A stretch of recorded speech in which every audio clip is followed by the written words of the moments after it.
Dr. Dayan Jayatilleka is Sri Lanka's former permanent representative of the United Nations Human Rights Council in Geneva.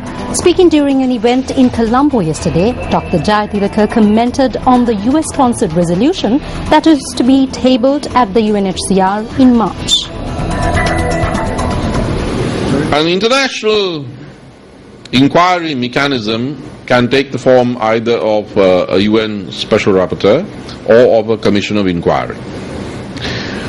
We know from the Darusman report that this is hardly likely to be impartial or even-handed.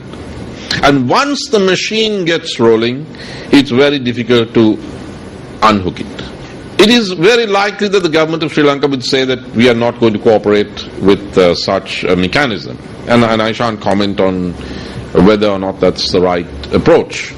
But we may then fall into the next trap, which is that Sri Lanka is in non-compliance with a UN mandate.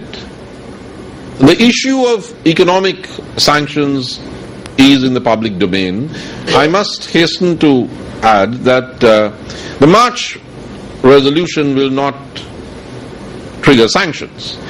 And non-compliance with the recommendations and the process is the point at which the economic squeeze would come. And my prediction is that the economic squeeze would come not at the level of the United Nations itself, but through the various parliaments, the legislatures of each country. Even if the governments were to prefer a slower process, there would be lobbies that push for the report to be debated in the various legislatures, and it won't be only in the West. It may be in places much closer home.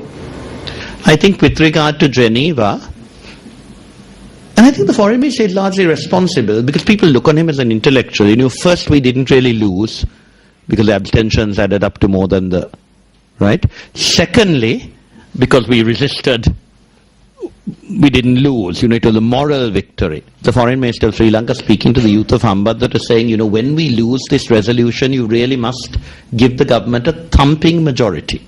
Now, I happen to believe that the president can probably win very well without us having to lose in Geneva. But the argument will be, you know, we might have won, but we really alienated as many countries as possible so that we could lose, so that we could persuade the people of Sri Lanka to vote for us.